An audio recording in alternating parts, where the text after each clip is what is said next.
সভাপতি নির্বাচনে বলেন এবং এই মুহূর্তে কি বলবেন জেলাবাসীর উদ্দেশ্যে? দল আবার আমাকে জেলা সভাপতির দায়িত্ব দিয়েছে। দলের আমাদের নেত্রী মাননীয় মমতা বন্দ্যোপাধ্যায় এবং আমাদের তৃণমূল কংগ্রেসের সর্বভারত সাধারণ সম্পাদক অভিষেক বন্দ্যোপাধ্যায়ের প্রতি কৃতজ্ঞতা জানাচ্ছি। 2019-এ আমাকে জেলা সভাপতির দায়িত্বটা দেওয়া হয়েছিল। তারপর থেকে নিষ্ঠার সঙ্গে আমি গোটা জেলায় সংগঠনটা করে আসছি। আগামী দিনে আমাদের কাছে চ্যালেঞ্জ আছে। আমাদের জেলাতে এমনিও আমরা 9টার মধ্যে 8টা বিধানসভা সিটে জিতে আছি। আমাদের কালিয়াগঞ্জটাই একমাত্র তৃণমূলের এমএলএ নেই। 2026 নির্বাচনে আমাদের টার্গেটই হবে 9টার মধ্যে 9টাই জেতা। স্যার, আপনাকে জেলা সভাপতি করা হয়েছে পুনরায় এবং চেয়ারপারসন পদে হামিদুর রহমানকে করা হয়েছে চোপড়ার বিধায়ক। এই বিষয়ে কি বলবেন? না, খুব ভালো। হামিদুর রহমানের সঙ্গে এমনি আমার পার্সোনাল রিলেশন খুবই ভালো। ওরও অনেক দিনের ওরও রাজনৈতিক অভিজ্ঞতা আছে। আর এবার তো দার্জিলিং পার্লামেন্টারি কনস্টিটিউয়েন্সিতে চোপড়া বিধানসভা থেকে সবচেয়ে বেশি লিড দেওয়া হয়েছে। বলতে গেলে 1 লক্ষ ভোট মোটামুটি লিড দিয়েছে চোপড়া বিধানসভা।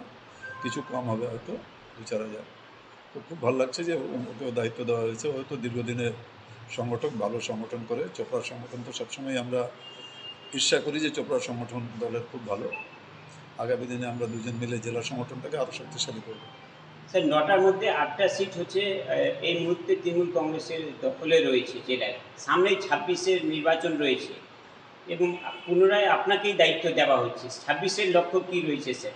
26-এ আমাদের টার্গেট আছে 9টার মধ্যে 9টাই আমরা নিব। সংগঠনের ভিত্তিতেই বলছি যে আমাদের সংগঠনটা গোটা জেলায় খুব ভালো সংগঠন আছে। 9টার মধ্যে খালি কালিয়াগঞ্জটাই বিজেপি সুমেন রায় জিতে আছে। সে একসময় তৃণমূল কংগ্রেসে আসছিল, পরে আবার বিজেপিতে চলে গেছে। আমরাও একসময় কালিয়াগঞ্জে বাই ইলেকশনে আমরা জিতেছিলাম। এবার আমাদের টার্গেট হবে 9টার মধ্যে 9টাই জেতার। বলছি আরেকটি বিষয়, এখন জেলা সভাপতি হওয়ার পরে তৃতীয়বার আবার কি নতুন করে ব্লক সংগঠনকে সাজানো হবে?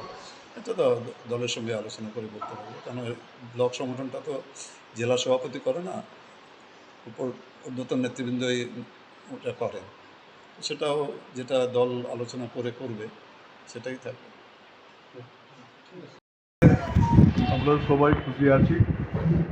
দল যা চিন্তা ভাবনা করে দিয়েছে আমাদের মাননীয় মুখ্যমন্ত্রী থেকে অভিষেক ব্যানার্জি এবং রাজ্য সভাপতি আমাদের সুব্রত বক্সিরা এবং রাজ্য কমিটিকে অশেষ ধন্যবাদ জানাচ্ছি। একটা গুরু দায়িত্ব দিয়েছে, যথাসাধ্য চেষ্টা করব এই দায়িত্ব পালন করার জন্য।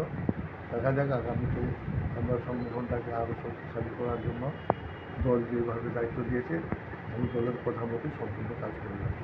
মানে কতটা ধন্যবাদ জানাবেন মুখ্যমন্ত্রীকে? হ্যাঁ, মুখ্যমন্ত্রীকে কতটা ধন্যবাদ জানাবেন এই বিষয়টা? একটু ধন্যবাদ, ওনাকে লাখ লাখ ধন্যবাদ জানাচ্ছি অভিষেক ব্যানার্জিকে। বললাম যে মমতা ব্যানার্জি আমাদের মাননীয় মুখ্যমন্ত্রীকে এবং সুব্রত বক্সী আমাদের রাজ্য প্রেসিডেন্টকে, সবাইকে রাজ্য কমিটির অশেষ ধন্যবাদ জানাচ্ছি।